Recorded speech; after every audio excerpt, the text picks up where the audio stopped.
Class 11th exercise 1.2 question number 7 है। Question number 7 दे रखे है हाउ मैनी एलिमेंट्स, कितने एलिमेंट पी ऑफ ए। इसका मतलब क्या होता है कि एलिमेंट बताना है कि कितने एलिमेंट है हैज इन ए। अगर सेट ए दे रखे है हमारे पास 5, तो इसमें कितने एलिमेंट है। तो देखो देखो हमारे पास एलिमेंट कितना है, एक ही दे रखे है 5, मतलब खाली सेट है। या फिर हमारे पास इसके अंदर एलिमेंट कितने हैं, एक ही एलिमेंट है। अगर कोई एलिमेंट नहीं है तो हम कितने कह सकते हैं, P of A is equal to में 1, ओनली 1 एलिमेंट। इसमें कितने एलिमेंट हो सकते हैं, 1 एलिमेंट हो सकते हैं। और जैसे हमारे पास इसका टॉपिक आया था कि इसकी डेफिनेशन भी बताई थी कि पी ऑफ ए का मतलब क्या होता है, उसमें एलिमेंट्स की संख्या बताना। अब नेक्स्ट हमारे पास एक पावर सेट है, तो पावर सेट की मैं एक बार डेफिनेशन बता देता हूँ।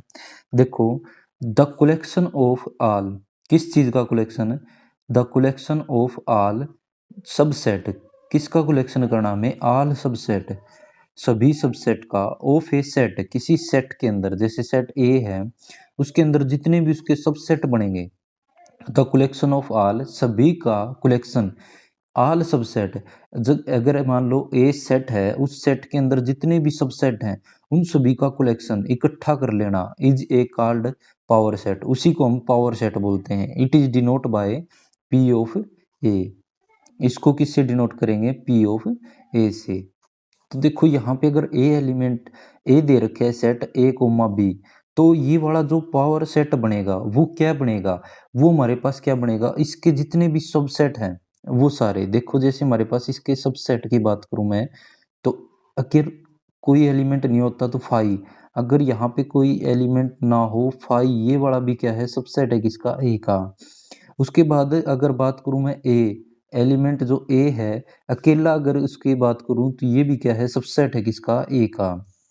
तो हमारे पास ए का जो खाली अकेला एक एलिमेंट जो है, ए जो है वो भी क्या है, सबसेट है किसका, ए सेट का। उसके बाद बी जो अकेला अगर होगा उसको, वो भी क्या होगा, इसका सबसेट होगा ए का। और उसके बाद ए कोमा बी जो होगा वो कंप्लीट इटसेल्फ भी क्या होगा, सबसेट होगा। तो ये सारे क्या हो जाएंगे, पावर सेट है। तो पावर सेट का मतलब क्या होता है हमारे पास, कि जितने भी ये एलिमेंट हैं इसके the collection of all subset, जैसे कोई भी सेट है उसके सभी के सभी सबसेट हमारे पास क्या होते हैं, एक पावर सेट होता है। तो पावर सेट क्या हो जाएगा हमारे पास, इसके जितने भी हम क्या कर सके, हम इसके सबसेट बना सके, किसी सेट के सबसेट बना सके, वो ही क्या होता है, पावर सेट होता है। तो देखिए अगर हम क्वेश्चन दे रखा है ए इज इक्वल टू में ये सेट दे रखा है और फाइंड द पावर सेट, और हमें इसके पावर सेट बनाने हैं। तो पावर सेट बनाने के लिए देखो, ए का पावर सेट अगर बनाए हम, तो यहाँ से क्या आ जाएगा, एलिमेंट कितने हैं, ए कोमा बी जो है वो ब्रैकेट में है, इसका मतलब एक ही एलिमेंट ये है और सी वाला एक एलिमेंट ये है। तो इसके पावर सेट बनाए तो एक तो अगर खाली ब्रैकेट है, फाई का मतलब क्या होता है, खाली ब्रैकेट होना। ये वाला जो खाली ब्रैकेट है ये भी क्या होता है, एक पावर सेट हो, इसका सेट हो जाएगा सबसेट। उसके बाद इसका सबसेट क्या हो जाएगा, अगर अकेला एक एलिमेंट ए कोमा बी जो है ये एक ही एलिमेंट दर्शाएगा जब ब्रैकेट में है, ये वाला भी क्या है, इसका सबसेट है। उसके बाद सी अकेला भी सबसेट है, और उसके बाद ए कोमा बी की ब्रैकेट कोमा सी, ये बड़ा भी क्या है, इसका एक सबसेट है। तो यहाँ पे जो पावर सेट होता है वो सभी के सभी क्या होते हैं, उसके सबसेट होते हैं। उसके बाद आगे देखें, राइट ऑल द इंटरवल, हमें इंटरवल बताना है। जैसे अगर मैं बात करूं नंबर लाइन के ऊपर, या फिर हमारे पास एक ये था कि x लेस देन 5, मतलब 5 से क्या होना चाहिए, x की वैल्यू कम होनी चाहिए। अगर मैं इसके साथ इक्वल का भी साइन लगा दूं तो x जो होगा लेस देन 5 होगा, और क्या हो जाएगा हमारे पास इक्वल भी हो सकता है 5 के। तो ये वाली बात, एक तो अगर हमारे पास सिंपल सी यही दे रखा हो और एक इसके साथ इक्वल भी लगा रखा हो, चाहे ये बड़े का साइन दे रखा हो और उसके बाद ये सिंबल दे रखा हो, तो इसका यूज कैसे करेंगे। देखो अगर हमारे पास ये दे रखा है, तो अगर हमारे पास ये वाले छोटे साइन दे रखे हैं तो उसके लिए तो ब्रैकेट बनती है ये वाली छोटी ब्रैकेट। और अगर हमारे पास साइन दे रखे हैं इक्वल का भी साइन साथ है तो ब्रैकेट बनती है ये बड़ी वाली। एक तो थोड़ा सा बस ट्रिक से ये देख लो कि हमारे पास अगर छोटे साइन है तो ब्रैकेट भी छोटी होगी, और जब साइन क्या हो जाएंगे, बड़े साइन हो जाएंगे, मतलब दो साइन इकट्ठे हो जाएंगे तो बड़े साइन को डिनोट कर रहे हैं हम, तो उसमें क्या हो जाएगी, ब्रैकेट भी क्या हो जाएगी, बड़ी हो जाएगी। अब देखो, अगर हमें क्वेश्चन करना है, ये सेट बिल्डर फॉर्म दे रखी है इसकी, और हमें इंटरवल में लिखना है, सेट बिल्डर फॉर्म दे रखी है और इंटरवल में लिखना है, तो देखो x belongs to R, R मतलब रियल नंबर से बिलोंग कर रहा है, तो यहाँ पे रियल नंबर क्या है, -5, x जो होगा वो क्या होगा, -5 से तो बड़ा और 5 से छोटा। तो देखो हमारे पास x का जो इंटरवल है वो बनाना है कि यहाँ पे क्या हो सकता है, -5 से तो क्या होना चाहिए, बड़ा होना चाहिए, और 5 से क्या होना चाहिए, छोटा होना चाहिए। तो ऐसा इंटरवल बनाना है, तो यहाँ पे क्या आ जाएगा हमारे पास, तो इंटरवल हम लिख सकते हैं यहाँ पे, इंटरवल इज रिटन। तो इंटरवल हम लिख सकते हैं इसका कि हमारे पास, अगर देखो हमारे पास इक्वल का साइन इनके साथ नहीं है तो क्या लगेंगे, ब्रैकेट ये छोटी लगेंगी, और -5 से क्या हो जाएगा, छोटा हो जाएगा। अब इसका मतलब ये होगा कि हमारे पास इस इन ब्रैकेट का मतलब ये होता है कि हमारे पास ये वाले जो ब्रैकेट के यूज के हिसाब से हम बता सकते हैं कि ये -5 ये भी नहीं लेना हमें, और ये 5 भी नहीं लेना है, और लेना हमें क्या है, इसके बीच की वैल्यू। तो बीच की जैसे -4 भी हो सकती है एक्स की वैल्यू, और -3 भी हो सकती है, -2 भी हो सकती है, -1 भी, 0 भी, 1 भी, और 2 भी, और 3 भी, और 4, ये वाली सारी वैल्यू एक्स की हो सकती है। लेकिन हमारे पास -5 जो और 5 जो है वो वाली वैल्यू नहीं हो सकती। तो इस ब्रैकेट का मतलब ये होता है कि इसके बीच की वैल्यू हमारे पास लाई करना, और ये वाली जो किनारों पे ये जो वैल्यू है वो हमें नहीं लेके चलनी है। उसके बाद नेक्स्ट है इसके अंदर x बिलोंग्स टू r, यहाँ पे भी क्या है, रियल नंबर से बिलोंग कर रहा है। रियल नंबर के बारे में बता चुका हूँ, सारे रियल नंबर होते हैं, पॉजिटिव नेगेटिव जितने भी नंबर होते हैं वे सारे रियल नंबर होते हैं। तो x less than greater than equal to क्या है, जीरो, एक्स जो है greater than equal to zero, zero से तो बड़ा और जीरो के इक्वल है, और लेस देन क्या है, 3। तो इसका इंटरवल हम क्या लिख सकते हैं, इंटरवल क्या लिख सकते हैं, ये लिखना है, इंटरवल क्या आ जाएगा, देखो यहाँ पे 0 और 3 तक का इंटरवल होगा। ये वाली तो अगर हमारे पास ग्रेटर देन इक्वल का साइन दे रखा है तो इसका मतलब ब्रैकेट क्या लगेगी, ये वाली, और लेस देन का साइन दे रखा है अकेला तो ये आ जाएगा ये वाली ब्रैकेट। इसका मतलब तो क्या हो जाएगा, ये वाली जो अगर बड़ी ब्रैकेट लगा रखी है वो तरफ वाला एलिमेंट जो होगा वो तो यूज होगा, 0 तो यूज होगी, लेकिन ये 3 यूज नहीं होगा, इससे पहले वाली वैल्यू तो 1 2 0 1 2 ये वाले एलिमेंट क्या आ जाएंगे एक्स के, यहाँ पे वैल्यू इसके अंदर लाई करेगी कि 0 1 2 इसमें से कोई भी वैल्यू आ सकती है। उसके बाद नेक्स्ट हमारे पास है write the following interval as a set builder form. इनको किस में लिखना है, सेट बिल्डर फॉर्म में। जैसे ये वाले क्वेश्चन जो थे वे सेट बिल्डर फॉर्म में थे और इंटरवल हमें बनाना था। अब इसमें इंटरवल दे रखा है और हमें सेट बिल्डर फॉर्म में बनाना है, तो इसको लिख सकते हैं set builder form, set builder form इसकी क्या हो जाएगी कि हमारे पास अगर ये ए सेट है, अगर बनाए हम तो यहाँ से सेट बिल्डर फॉर्म आ जाएगी कि x, और x जो है बिलोंग्स टू किससे आ जाएगा, आर रियल नंबर से। तो देखो 0 -5 भी है, 0 भी है, n नेचुरल नंबर कब लिख सकते हैं, जब हमारे पास 1 से ऊपर वैल्यू हो, तो उसको नेचुरल नंबर से भी डिनोट कर सकते हैं। और रियल नंबर यहाँ पे क्यों हो जाएगा, क्योंकि यहाँ पे अब देखो यहाँ पे x जो है, x जो है यहाँ पे वो किससे बिलोंग कर रहा है, x belongs to R real number से, और x किससे ग्रेटर है और किससे लेस है ये हमें बताना है। तो यहाँ पे लिखे हम -5 से तो क्या होना चाहिए, बड़ा होना चाहिए x की वैल्यू, और लेस देन होनी चाहिए किससे, 0 से।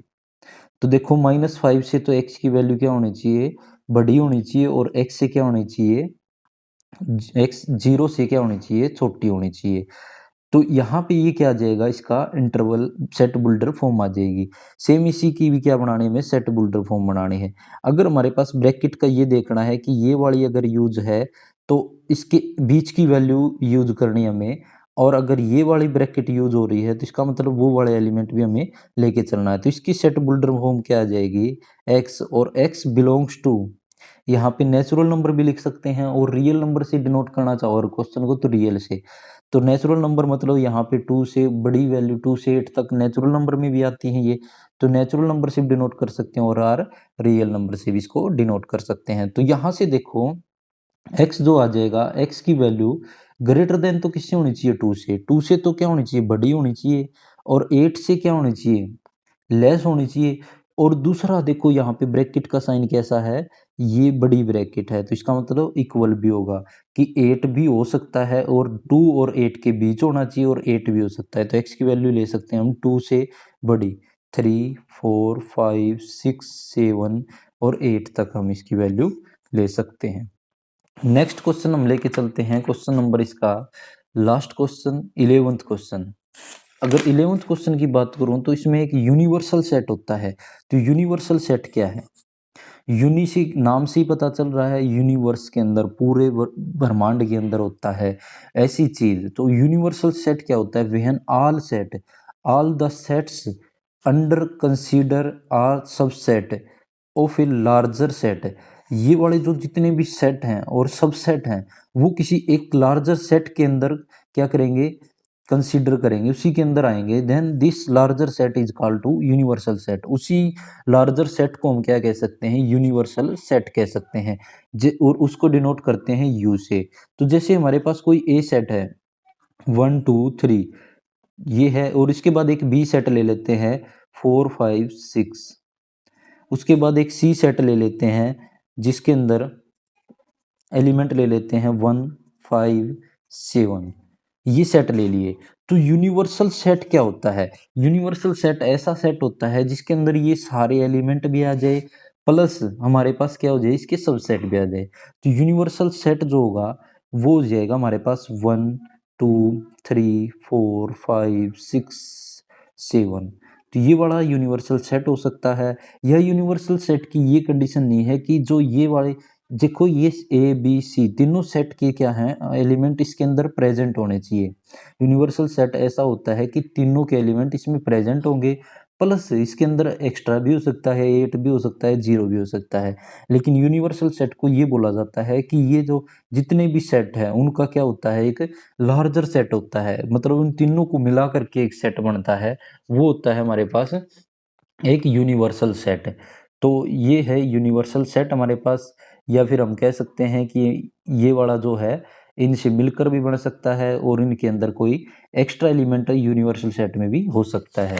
तो अब हमें देखें, तो क्वेश्चन नंबर दे रखे है 11, गिव द सेट, हमें सेट दे रखे है ए बी सी, तीन सेट दे रखे हैं और universal set of all these set A B C set, तीनों सेट से मिलाकर universal set for all these three set, A B C तीन सेट दे रखे हैं, इनका एक यूनिवर्सल सेट बताना है और ये कुछ ऑप्शन दे रखे हैं हमारे पास।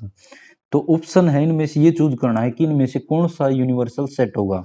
अगर मैं मान लो ए बी सी तीनों से सेट से मिला करके कोई सेट बनाऊं तो सेट क्या बन जाएगा, इसमें 1 3 5 है, इसमें देखो सबसे पहले 0, फिर इसमें 1 है, 2 है, उसके बाद 3 है, इसके बाद 4 है, इसके बाद 5 है, इसके बाद 6 है, उसके बाद 7 नहीं है हमारे पास, 8 है सीधा। तो अब हमारे पास अगर इससे सेट बनाऊं तो यूनिवर्सल सेट अगर इनसे मिलाकर बनाए तो 0 1 2 3 4 5 6 8, ये वाला होना चाहिए यूनिवर्सल सेट। लेकिन हमें क्या है, 4 ऑप्शन दे रखे हैं और हमें ये चेक करना है कि इनमें से कौन सा इसका यूनिवर्सल सेट हो सकता है ए बी सी का। तो देखो 0 1 2 3 4 5 6, देखो यहाँ पे 8 एलिमेंट भी है सी सेट के अंदर, ये 8 नहीं है, तो ये वाला क्या है, सबसे यूनिवर्सल सेट नहीं हो सकता। यूनिवर्सल सेट ऐसा सेट होता है जो ए बी सी तीनों के सारे एलिमेंट हों, प्लस इसमें एक्स्ट्रा हो सकते हैं, लेकिन ए बी सी के सभी के ये जो एलिमेंट हैं, जो सबसेट हमें देखना है, ये जो सेट के देखना है, उनके सबके एलिमेंट जरूर होने चाहिए। 5 अकेला खाली अगर ब्रैकेट है, क्या वो सबसेट हो, ये यूनिवर्सल सेट हो सकता है, नहीं हो सकता। इसके बाद है 0 1 2 3, 0 से लेकर 10 तक गिनती हैं, तो यहाँ पे क्या ये यूनिवर्सल सेट हो सकता है। पहले मैं देख लूँ इसका फोर्थ पार्ट, इसमें क्या है, 0 नहीं है, लेकिन हमारे पास सी सेट में 0 है, तो ये वाला भी यूनिवर्सल सेट नहीं हो सकता। अब देखिए हमारे पास थर्ड पार्ट है, क्या थर्ड पार्ट हो सकता है? 0 भी है, 1 भी है, 2 भी है, 3 है, 4 है, 5 है, 6 है, 7 इसमें नहीं था लेकिन है, 9 है, 10 है। देखो यूनिवर्सल सेट ऐसा होता है जिसमें ए बी सी तीनों के क्या होने चाहिए, सभी एलिमेंट होने चाहिए, प्लस एक्स्ट्रा एलिमेंट भी हो सकते हैं। तो third part is a, third option is a universal set of A, B and C। कैसा है? यूनिवर्सल सेट है, किसके लिए? A, B, C के लिए। तो ये था क्वेश्चन नंबर 11। आशा है कि आपको समझ में आ रहे होंगे और आप कमेंट करके जरूर बताना। धन्यवाद।